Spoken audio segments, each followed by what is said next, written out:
Good evening, everyone. Tonight's shiur is always Lilu Nishmat Avi Mori Dover Meir and Ruben Halevi Imi Maroti Rachel Bat Harav Michael. And tonight we begin a new book of the Torah, the last of the 5 books of the Torah. And we also happen to be in the middle of the period, the week preceding Tisha B'Av, or the wrong. Let's try this here and this up on the screen, and away we go. All right, I think everything no, that's not what I want to do. Let's try again. One of these days I'll figure out how to get all these things. That book would be called Sefer Devarim, otherwise known as Mishnah Torah, and we're actually going to speak about one word today. And that word is a word which should be very familiar to us from Tisha B'Av, the word Eicha. Or actually, we're not really going to talk about the word Eicha. We're going to talk about the letters Aleph, Yud, Chaf, Hey is really what we're going to talk about this evening. And I'm going to start by saying that the letters Aleph, Yud, Chaf, Hey as a word appear in the Torah 6 times, once in Sefer Bereshit and 5 times in Sefer Devarim. All of the 5 times in Sefer Devarim, it's pronounced Eicha. And of course, we know that in Sefer Bereshit, it's pronounced Ayeka, the one time it appears. And we also, this word features prominently in all of our readings that we're going to have on Shabbat and Sunday, or I say Shabbat and Motzai Shabbat. Of course, Eicha, which Moshe says at the beginning of the second Aliyah, which in theory would have been the beginning word of the second Aliyah, but we don't want to start the second Aliyah with the word Eicha. So we actually are going to stop on Shabbat. We're going to stop one pasuk early before Sheni that we do on Monday and Thursday, so that we don't have to start an Aliyah with the word Eicha because of its negative connotation. The Haftorah will have in it the word Eicha somewhere down the road in verse 21. After we've read first 20 verses of the Haftorah, we get to the word Eicha. And the book, of course, of Eicha, Lamentations, which we read on the night of Tisha B'Av, has 3 chapters that begin, of the 5 that begin with the word Eicha. We'll get to, hopefully we'll get to each of these a little bit more. And we're going to start actually, before I get into this, I want to just start a little bit off before I get into any of the actual sources by talking about book of Devarim, which is called Mishnah Torah. Which has 2 different meanings. One can be a repetition of the Torah. The other can be a Mishnah, being a review of the Torah. But that's more of the second. That's more of the first, like a review. Mishnah from Sheni, from review of the Torah. But otherwise, others say that Mishnah really means like second in command to the Torah. In other words, a supporter of the Torah.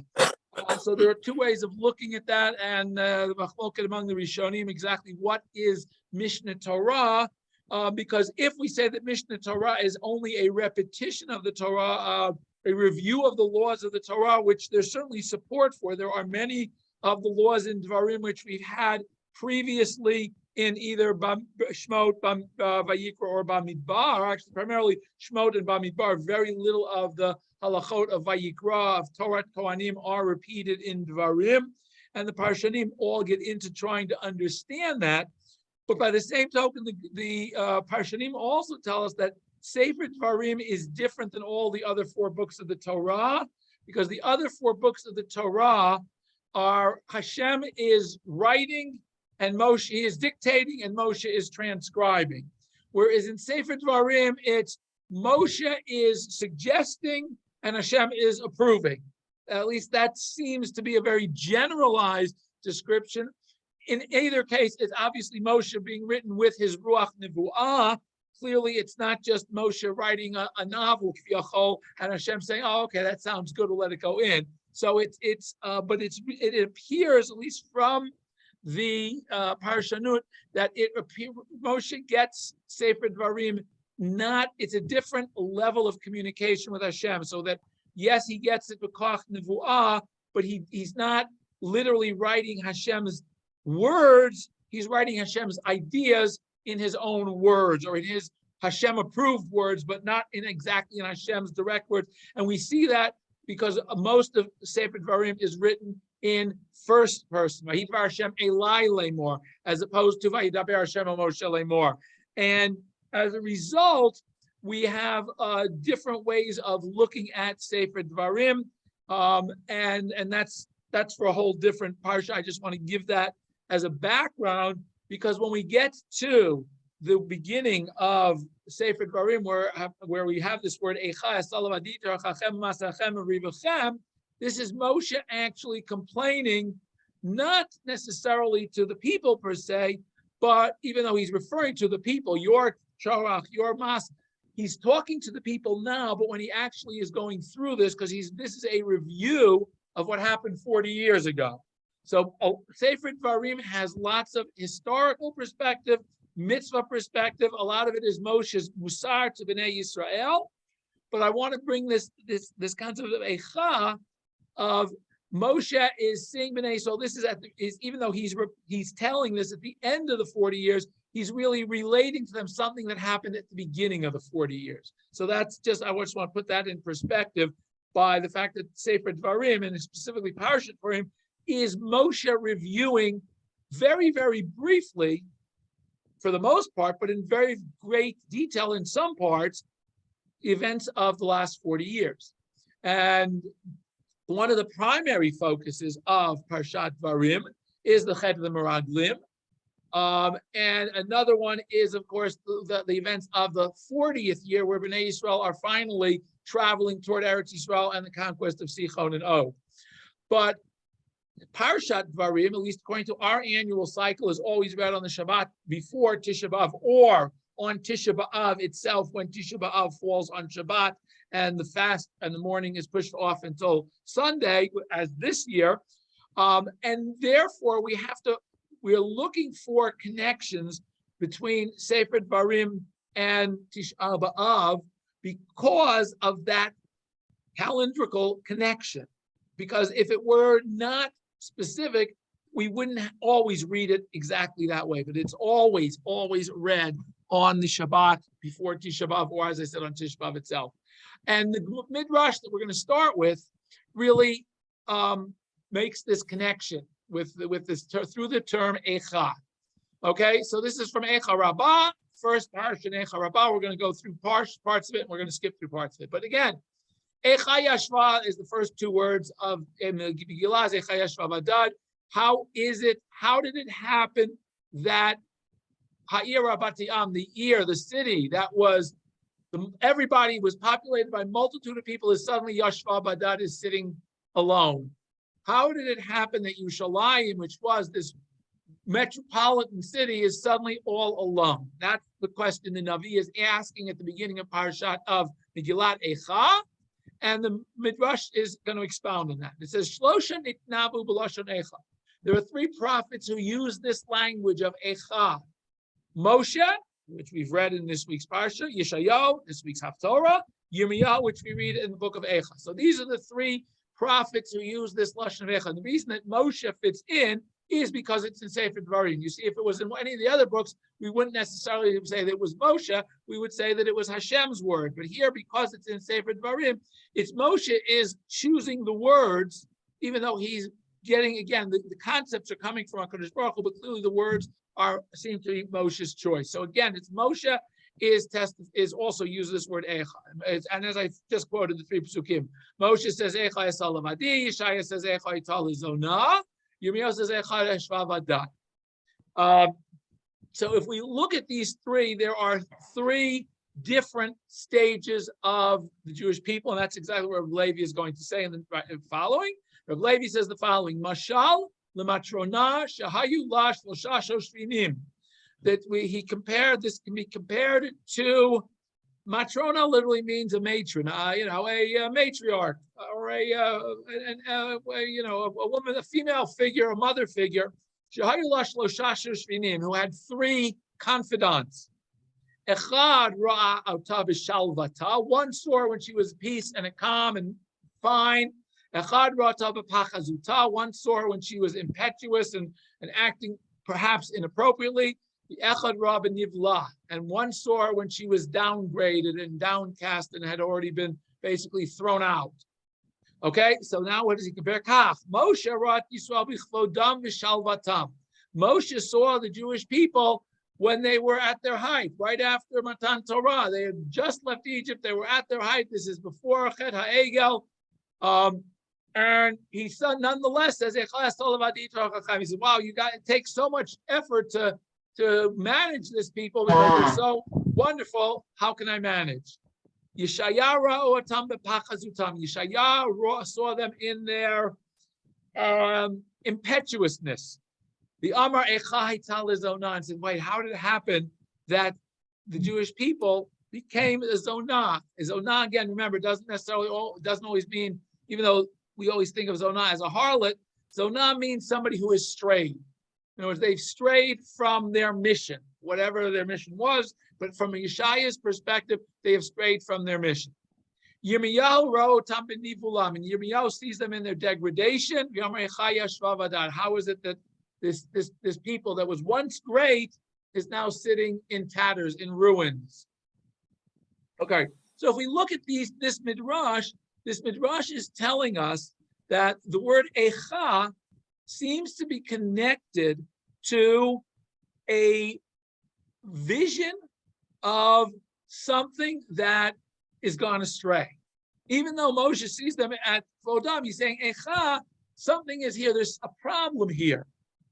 Yeshaya says there's a problem. Now, it's interesting because if we look at these three periods, again, if I look at Moshe's period before Chet HaEgel, everything seems fine.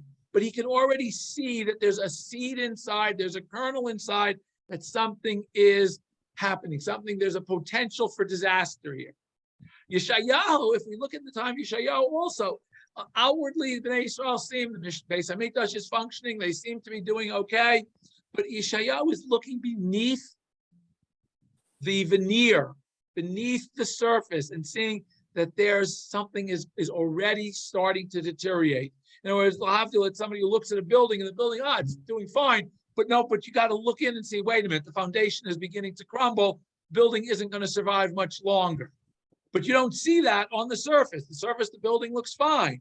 If you don't do the engineering report and look at the foundation, you're never going to find out that the foundation needs to be redone, fixed, propped up. Otherwise, the whole building is going to collapse. And that's Yeshayahu. He sees the Jewish people at a period in history where outwardly everything seems fine, but inwardly everything is not fine. And that's why the Torah begins with the word chazon. Not mara, not nivu'ah, chazon. A chazon is something where your vision has to be able to, literally, X-ray vision, where you can see through the surface, see what's lurking beneath the surface, and see what is happening. That's chazon. It's not even, it's more than foresight. It's being able to see, it's foresight because you can see the result of what will happen if we don't fix what's inside, but you have to first be able to see what's beneath the surface. In other words, it's not just look at what's visible, because that's lir'ot. To see something that I can see with my eyes is lir'ot. Chazon means I have to be able to see not just with my eyes, not just with my brain, but I have to be able to look and peer into something, beneath it, within it, rather than, by the way, this is all from Samson Raphael Hirsch's commentary on the word chazon, that a chazon means that I'm looking beyond what I see with my eyes. That it's something that I need to be able to look at and realize where corrections are needed before they're even evident on the surface. That's why I give the example of the foundation of the building crumbling. If you don't do a full engineering report, you won't find that out until after the building's already crumbled.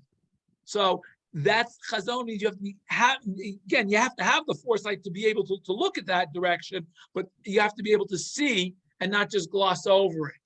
That's what Yeshayahu is saying. Because if we look at the opening chapter of Yeshayahu, which forms the Haftorah, again, he's describing something that clearly does not necessarily fit with his times from a surface perspective. It's looking below the surface, beneath the surface, and seeing that the core of the apple is what's rotten, not the outside. The outside looks perfect, but it's the core is rotting. And if the core rots, obviously the rot is going to work its way outward.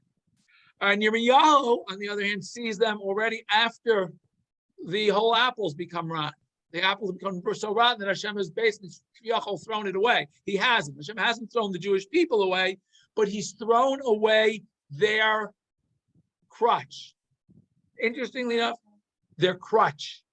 Okay, Bnei Yisrael were leaning on in the time of Yirmiyahu. If you look at the entire book of Yirmiyahu, Yirmiyahu spends the entire book telling Bnei Yisrael, don't assume that just because in Yeshaya's time Hashem did this miracle and did not allow Sancherib to capture Yerushalayim, that Hashem's going to do the same.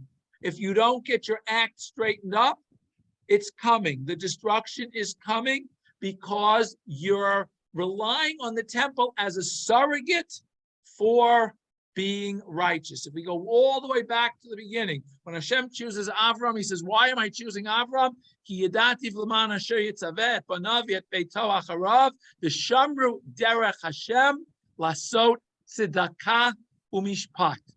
And Yeshayahu goes back to that same theme in his Haftarah of Tzion v'mishpat yipadeh v'shaveh b'tzedakah. Those same two themes of mishpat and tzedakah. If you want Zion to be redeemed and not go through what Yeshayahu was describing in the Haftarah, it has to be returned to these values of tzedakah or mishpat.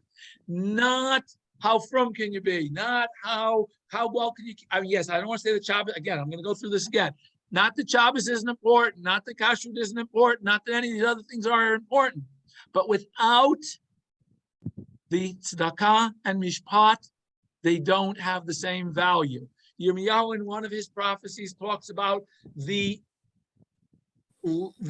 misconception that korbanot can save us. That I do 3 confessions, 3 Hail Marys, and I give a korban, and I'm okay. I can cheat in business, and I can slander anybody I want, and I can do anything I want because I'm going to say my Hail Marys. I'm going to bring my korbanot, and I'll be okay.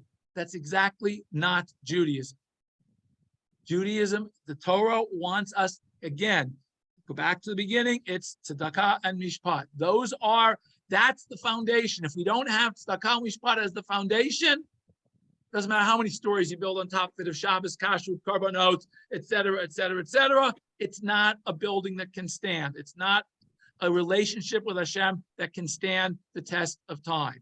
And that's really, if we go back, that's what Moshe is saying, that's what Yeshayahu is saying, and that's what Yirmiyahu is saying. Gershon, you have a question? Yeah, I think his that was short.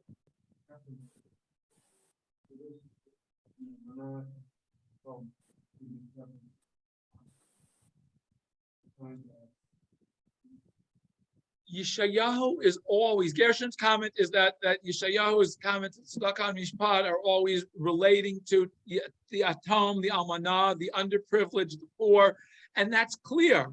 That's clear. The whole concept of tzedakah or mishpat is that I don't ignore those who are less fortunate than me, those who need my help, whether it's they need a loan or they need tzedakah, they actually need tzedakah. I have to reach out to others, and I have to treat everybody with respect, regardless of whether they're the poorest of the poor, the richest of the rich. I have to treat everybody with respect, even if my political opponent. Okay, I still have to treat people with respect, and I have to treat people the way, as Hillel said, what is it that the one, if Hillel boils it down to one thing, he boils it down to, don't do to somebody else what you don't want them to do to you. Treat people the way you want to be treated. Okay? Rabbi Akiva says the same thing. If you got to boil Judaism, the foundation, neither of them are suggesting that's all there is to Judaism. They're saying if you want to boil the foundation, the fundamental value of Judaism to start with, that you have to build on, that's what it is. It's the Ben Adam L'Chavera. It's not the Ben Adam L'Makom. It's not how many korbanot can we bring, and how well can we keep Shabbat, and how many, whatever. Yes, those are important as stories that you have to build on it, but that's not the foundation. The foundation is mishpat and tzedakah and how we treat each other. And that's what all three of these nevuot that we're talking about in this week's in this Eicha all are relating to. Which, by the way, we're going to see interesting when we get to Eicha later on. When I get to the second half of this, we're going to find that seems to be exactly the opposite of how some of this is going to play out. Okay, let's continue. Because now we're going to see, as I said, that's the way the Navi plays it out. But now the Gemara is going to go and seemingly shift gears a little bit. Shalu et Ben Azai. I want to continue with this midrash. So the students asked Ben Azai, Imru lanu Rabbeinu Derush lanu al davar echad Megillat Kinot. By the way, Eicha in the Talmud is called Megillat Kinot, the Megillah of the dirges. And they asked, the Gemara records at one time, I guess it must have been the era of Tisha B'Av or Tisha B'Av, and they asked Ben Azai to give them a drash about Megillat Kinot. Amar Lam, so this is what he told them.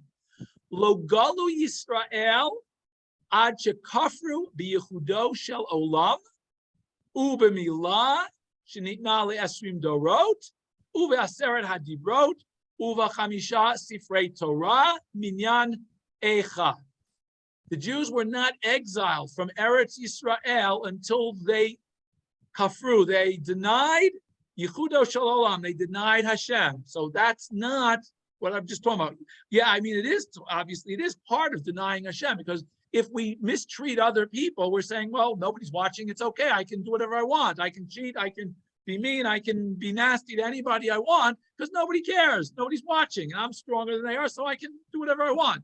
So by doing that, you're denying Yehudo Shalom, you're denying the omnipresent. Uba Milah, and they denied Brit Milah. They denied the fact that the Jewish people have this covenant with God. Shenitna, why is he saying he has to add Shenitna Lesim Dorot? Because the Chaf of Eicha refers to the 20 generations between Adam and Avraham is the one who's given the mitzvah of Brit Milah. So the Chaf of Eicha refers to Brit Milah, which is given after 20 generations of creation. Aseret HaDibrot. Aseret HaDibrot clearly means all of the Torah, because we know it's not just the Aseret HaDibrot, but the Aseret HaDibrot are really the Rashi Prakim. They're really the outline of all of the Torah. Uba Chamisha Sifrei Torah and 5 Chumashim. So we have the Aleph refers to Hashem as Echad. The Yud refers to the Aseret HaDibrot. The Chaf refers to the Brit Milah. And the Hey refers to Chamisha Chumshei Torah. So that was Ben Azai's drash, okay, about Eicha. Again, notice that he doesn't directly address the things that Yeshayahu and Yirmiyahu are addressing. He seems to be addressing our relationship with HaKadosh Baruch Hu, as opposed to the Yeshayahu is focusing on our relationship with society and building a just society. Amar of Levi. Reb Levi very similarly is going to go almost in the same direction as Ben Azai. Lo gol Yisrael ad shekafru bishloshim v'sheish kritot shebet Torah u'baseret hadibrot minyan Eicha. He also mentions the Aseret hadibrot, but I think in some Girsot that's in Sograyim. But he says the 36 kritot. There are 36 negative commandments which carry the punishment of karet. Okay, so if they denied all 36 of these. By the way, many of those relate to Avodah Zarah and to Gili Arayot and to other cardinal, what we call cardinal sins. Okay, and again, where does he get 36 from? The numerical value of Eicha is 36. 1 plus 10 plus 20 plus 5 gets you to 36. Okay. Okay, so we're going to skip a little bit now, and we're going to go to one more Mama. Yes. No, 39 Malachot. 39 Malachot. No, that's okay. 36 is there a connection to twice Chai? I think so. I think the fact is that Kares is the opposite of Chai, so there are twice as many. I just made that up. As a fundraiser, I had to mention 36 is twice Chai, right? You got to mention that. Okay, one more. I'm going to skip a whole piece here. I'm going to go to one more. Rabbi Nechemia Omer. Now, Rabbi Nechemia says, and this is where the sixth Aleph Yud Chaf Hey comes in. Rabbi Nechemia says, "Ein lashon Eicha ela kina." Eicha, even though we translate Eicha as "how did this happen?" it's kina, it's a dirge, it's something is wrong. Hadam hadat Amar, and why do we know that? Because Vayikra Hashem Elokim El HaAdam, God calls Adam, Vayomer Lo Ayeka, where are you? Oi L'cha. He doesn't translate Ayeka as where are you, he says, Oi, woe, L'cha, to you. So it's woe, Eicha is Oi, starts with Oi, close enough. Okay, L'cha. Okay. And I'm going to bring down this story. We all know the story of the tree, the Garden of Eden, right? What happens in the Garden of Eden? The woman sees that this tree is wonderful. She decides to give some to her husband. She takes some and eats it. She gives also to Adam, and he eats. They realize they're naked. They take these fig leaves and make chagorot. And then what happens? They hear the sound, the voice, sound voice of Hashem, who is walking through the garden. They hide from Hashem betoch eitz hagan, in the middle of the trees of the garden. Okay, now by hiding from Hashem, what are they doing? They're saying, well, gee, obviously they're realizing when they hear Hashem, and when they're eating, they don't feel Hashem's presence. Otherwise, they wouldn't have done it. It's like, okay, how do we feel when we know somebody's watching? If we know Hashem is watching, it's not, Jackie, it's broken, it's not working. That's why it's not on. We know that Adam and Chava have this feeling now of guilt. Now they realize what's happened, and they try to hide from Hashem rather than realizing that their best course of action is just to simply fess up. Okay, instead they try to hide from Hashem. So Hashem calls them Ayeka, and he says these letters Aleph Yud Chaf Hey, which is Ayeka, which means where are you? Now, what does Hashem want Adam to answer? He wants him to answer, I've sinned. He's giving him an opportunity to come clean. He's engaging him specifically for the purpose of seeing what his response is going to be. And what does Adam do? She made me do it. Not my fault, okay? He does not accept responsibility. So Ayeka, this word is about not only acting appropriately, but realizing when we're acting inappropriately by taking responsibility and saying, okay, I am responsible for what happened, and I got to do something about it, and I got to fix it, not just let it keep going. Adam misses that opportunity. So Ayeka is an opportunity. We always think of Ayeka, as we just mentioned, Ayeka is a kina, it's a dirge, it's a problem. Ayeka is an opportunity. God is giving us an opportunity to come clean and to start all over again, as long as we haven't hurt somebody else. The key is when it's God, our relationship with God.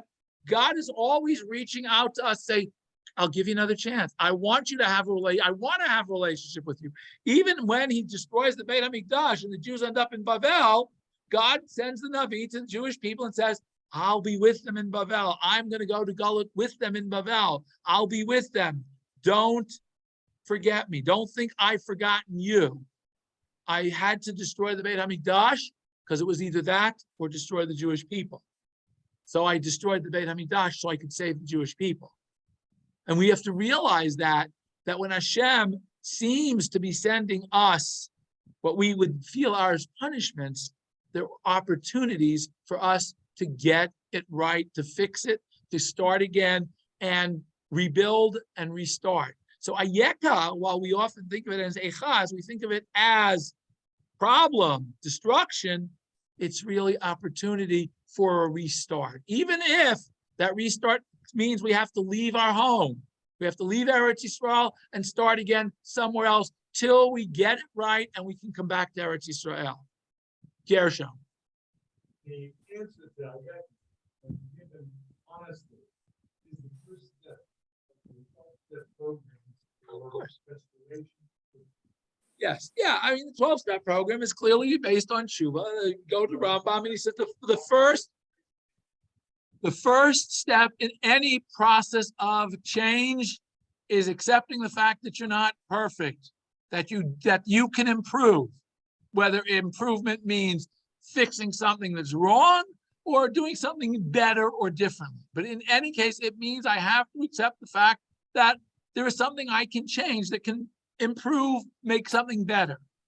And that's for many people the hardest step. I did something wrong. I made a mistake. What? That can't possibly be. So that's always the first step and the last step, I think, are the two hardest. The first is acknowledging you've done something wrong, and the last is trying not to repeat that mistake. Okay, those are the two of the bookends, and they're the hardest. Some of the steps in the process of saying, okay, I think I can do better. I'm going to try to do better. But when the rubber hits the road and you have the opportunity to do it again, to be able to turn off the old movie that's playing in your brain that says, this is the way I respond to this situation, is very hard. It's very challenging, because you're used to, that's the way I react to that situation. And you have to be able to turn that off, turn that automatic instinct to go that way. If you have somebody whose problem is they're always getting angry and they calm down later, but they're always angry and they're always yelling at somebody. Your natural instinct, that not necessarily natural, but it's already ingrained instinct, is that when somebody does something, I blow my stack and I start yelling at them and berating them and belittling them. Okay, you have to be able to turn that off. That's like I said, that's the last thing, is the next time somebody gets you, pushes your buttons and you get angry, how do you turn that off? Because that's the way you're already programmed to respond. That's the hardest part. That's the second one. I think I said the hardest part is to feel, okay, next time I get angry, I'm going to try to do something different. Next time somebody starts pushing my buttons, instead of blowing my stack, I'm going to do something else. So first you think about doing it, and then you have to practice not doing it by yourself. And then ultimately, when the opportunity comes to do it, you have to be able to do it. As I said, the bookends are the hardest. I think the middle stage is probably easier for most people. The first stage is the hard stage, and the last stage is the hard stage. But they're doable, but only if you can accept the fact that they're doable. For many people, it's, I was born angry and I'm going to always be angry. That's just the way I am.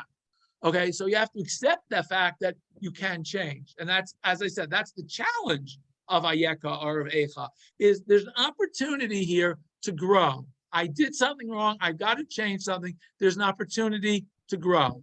Am I ready to take that, or am I going to turn that into, forget it, I'm just going to continue down the same path to my destruction?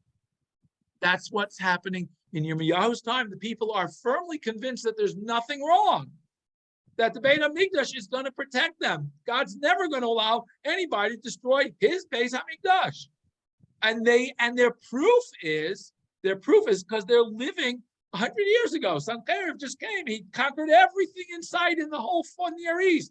Everything went to his sword except for one little city, Yerushalayim. And what was happened when he was about to conquer Yerushalayim? 185,000 soldiers all ready to sweep into Yerushalayim the next morning. But he didn't get there the next morning, because when he woke up the next morning, they were all dead.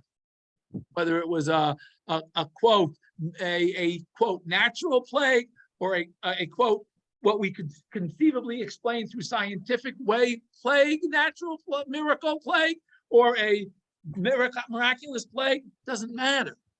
Hashem protected Yerushalayim. That was the already thinking of the people. There's nothing wrong. We don't have to fix anything. As long as the Beit HaMikdash is functioning, as long as Yerushalayim is functioning, God, he can't take Yerushalayim. Nobody can take Yerushalayim.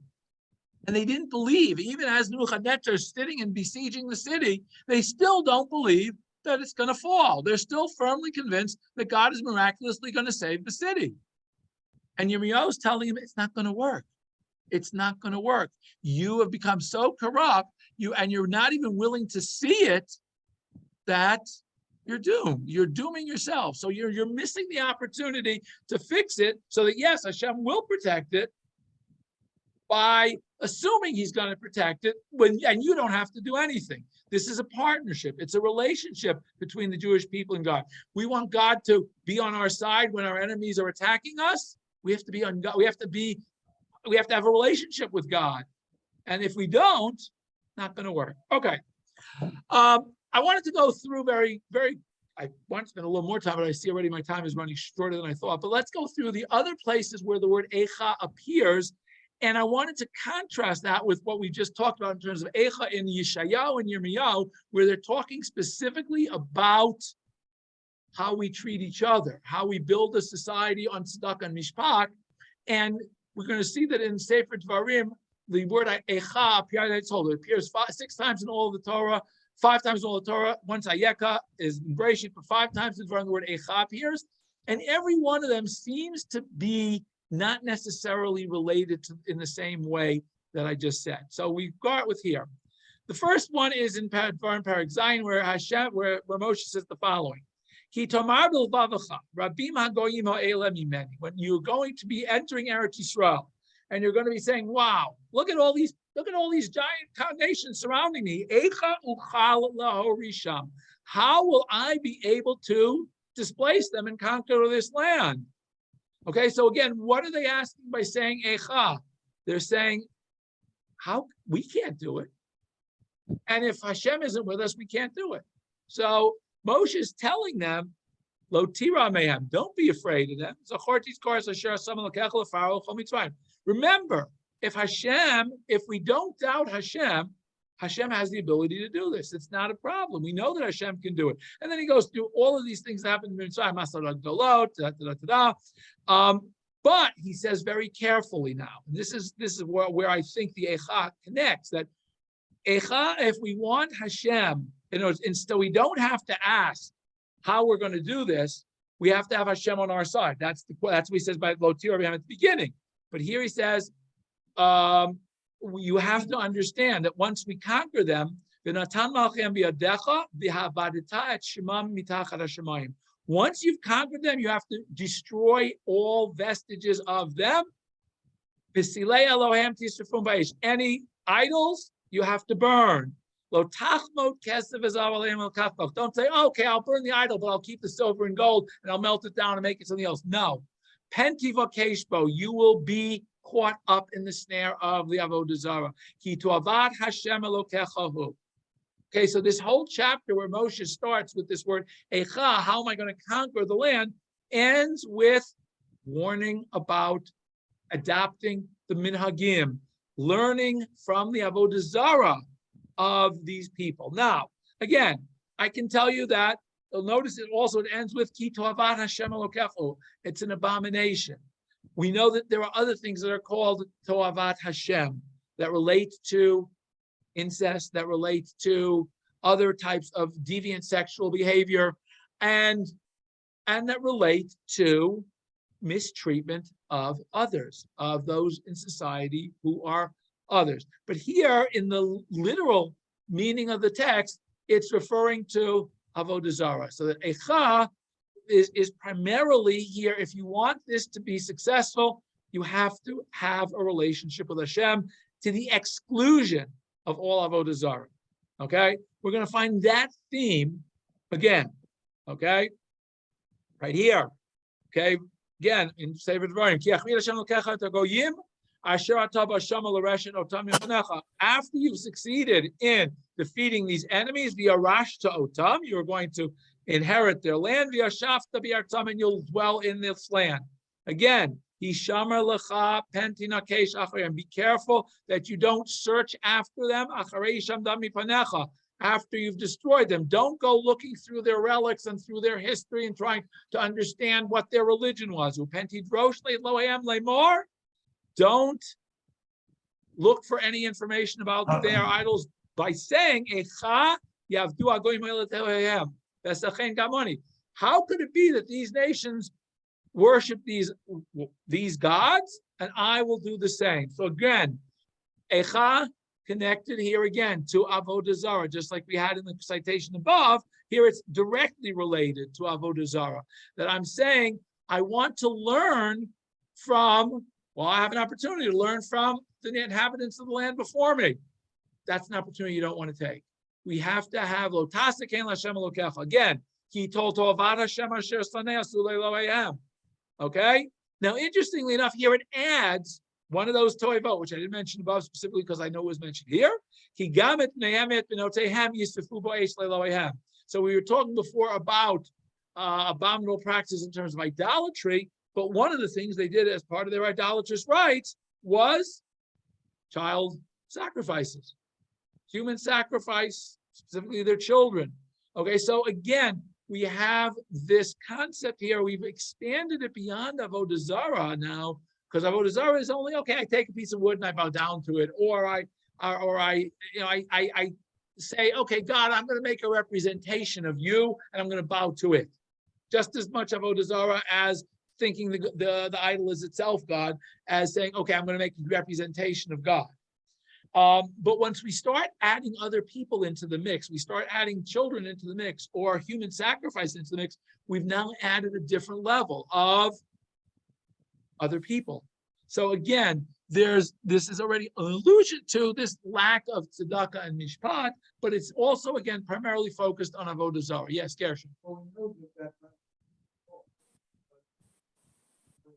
anybody else would do that. And that you simply as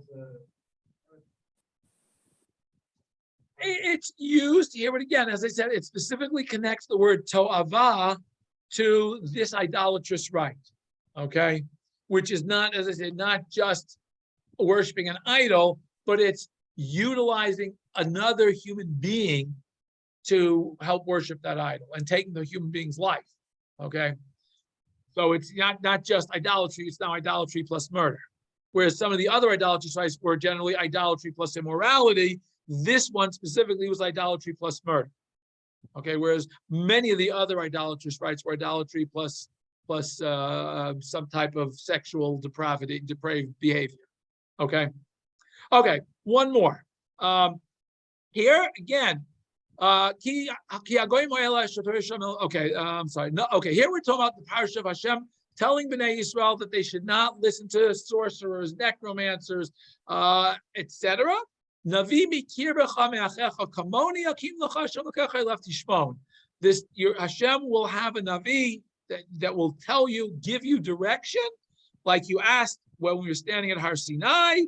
You know, Hashem is so awesome, we can't hear him, so we need somebody else. And now Hashem tells them how we are to relate to the Navi.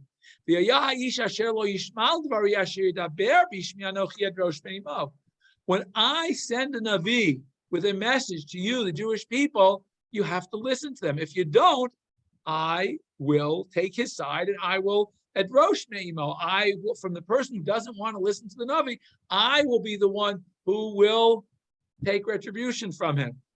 However, there's something that's on the flip side now. Achanavi, asher zilu daber davar shmeit, asher lo tivitiv l'daber, asher daber b'shem Elohim acherim, u'meit hanavi ahu. However, a Navi who decides to say something in the name of Hashem that he wasn't commanded, even if another Navi was commanded it and another Navi told him that nevuah, he can't say it in Hashem's name. He can say, oh, well, this other Navi told me this nevuah, but he can't say it, I got a nevuah from Hashem.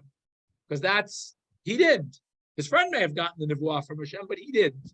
Okay? Or somebody who gives a nevuah in the name of some other idol, who made hanavihu, that's a capital offense.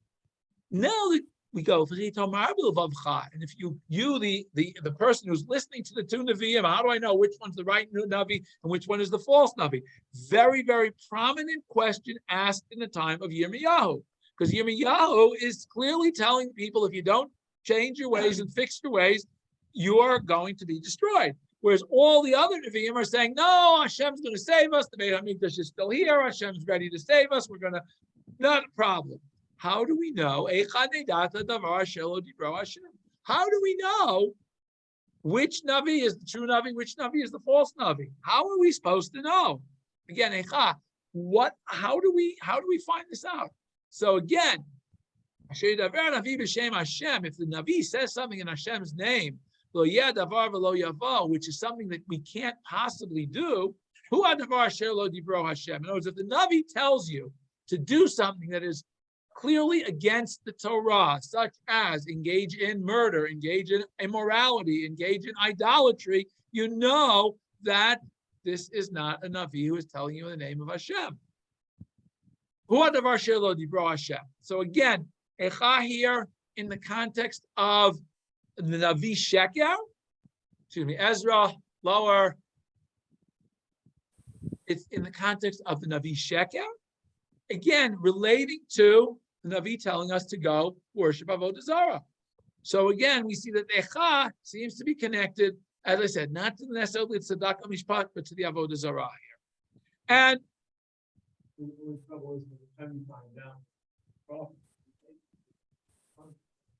the consequences may already be there. That's the challenge. The challenge is being able to see beforehand who's the true Navi, who's the false Navi. Not always directly easily available. Okay, and the final time that Eicha appears in Devarim is in parshat Ha'azinu. Again, Bnei Yisrael, Ha'azinu goes through all of the history. Bnei Yisrael, Hashem gives us everything. He takes out of Mitzrayim. He gives us Eretz Yisrael.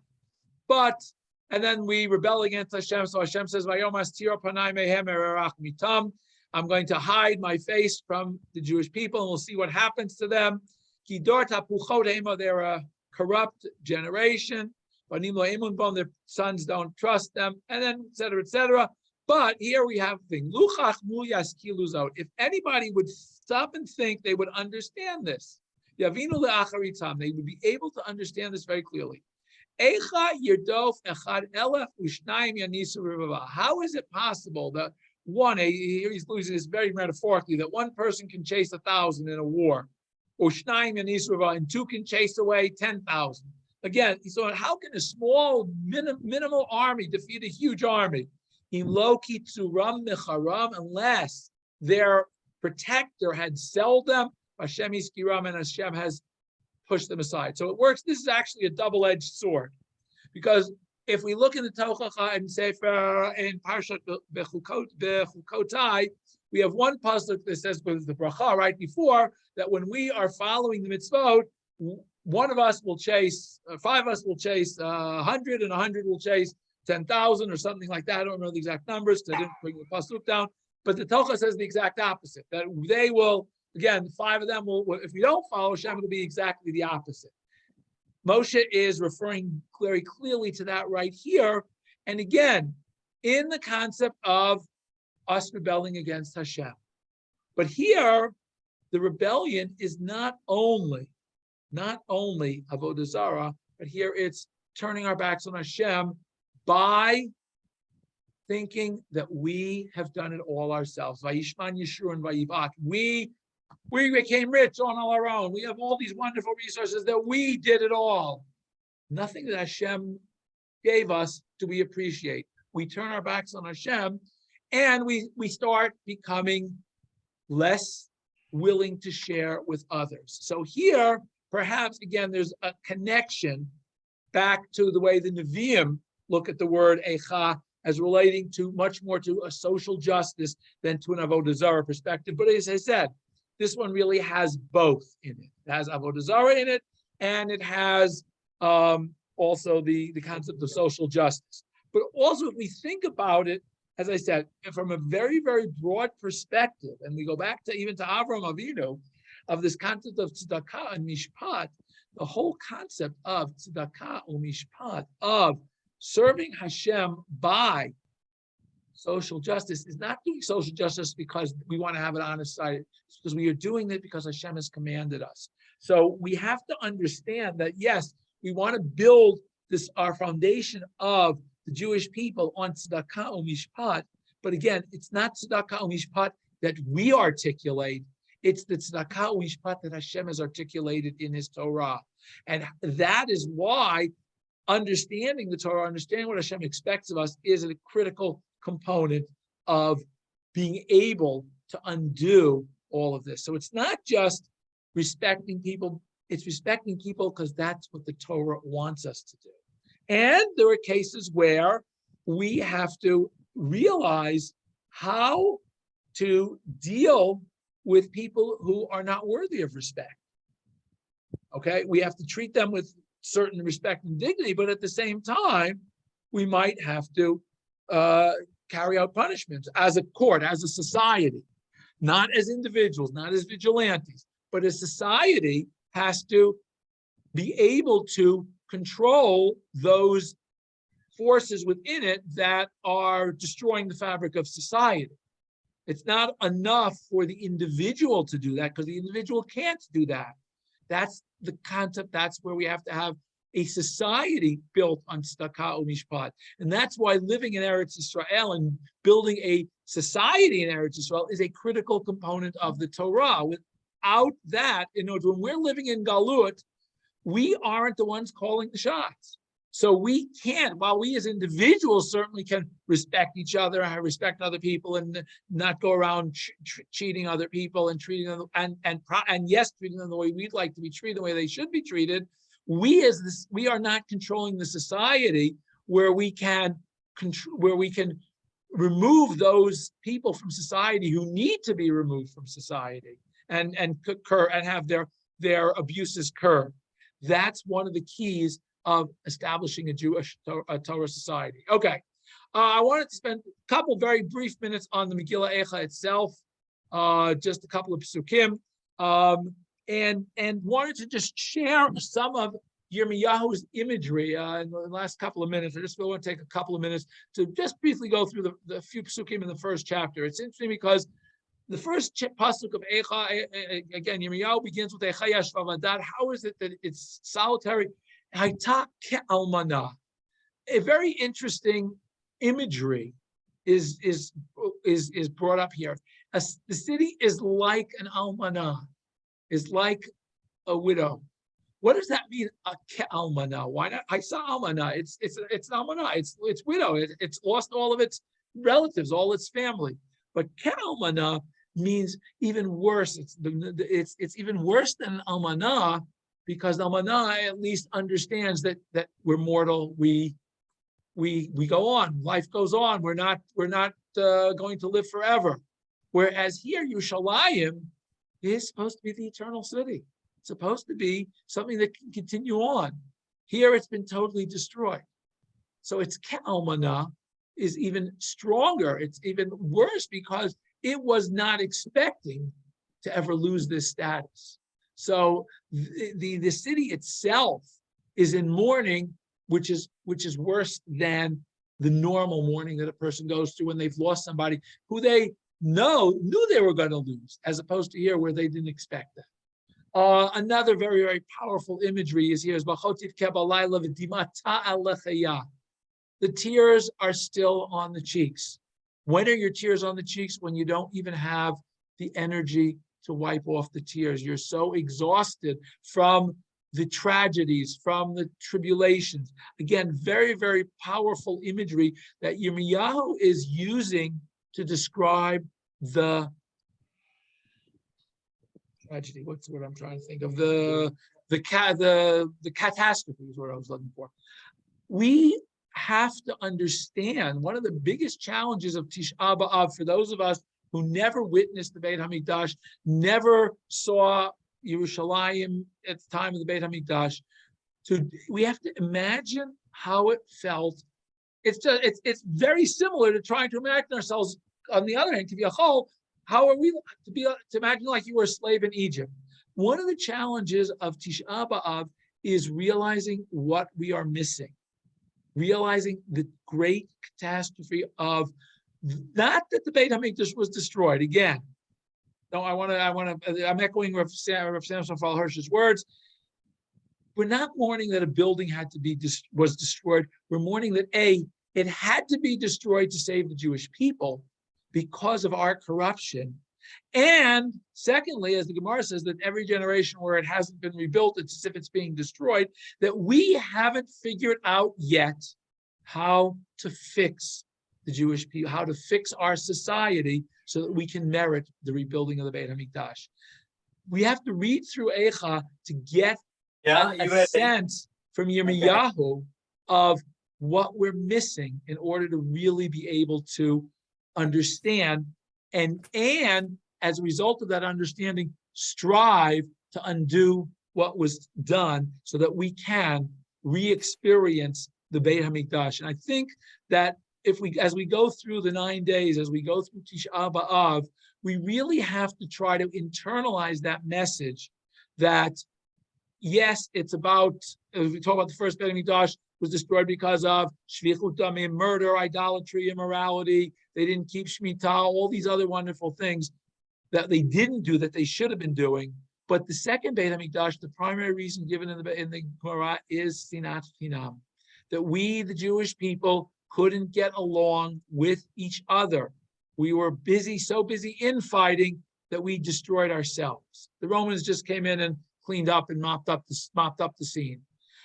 We have to really strive harder as individuals and more so as within the groups that we are part of to get along with other groups of Jews, whether we agree with everything, whether we disagree with them. We can't be fighting amongst the Jews if we expect to succeed as the Jewish people, whether that's respecting each other, whether it's dialoguing instead of talking at somebody, but having a conversation with them.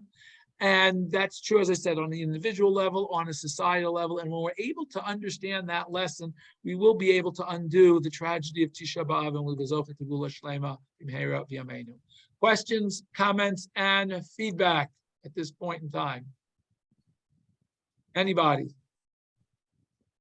Okay, I guess nobody has any comments. So I wish everybody a meaningful fast, a meaningful rest of the week, and I hope an introspective rest of the week. And Be'ezrat Hashem, we will meet all again next Monday. Have a good rest of the week and litraot.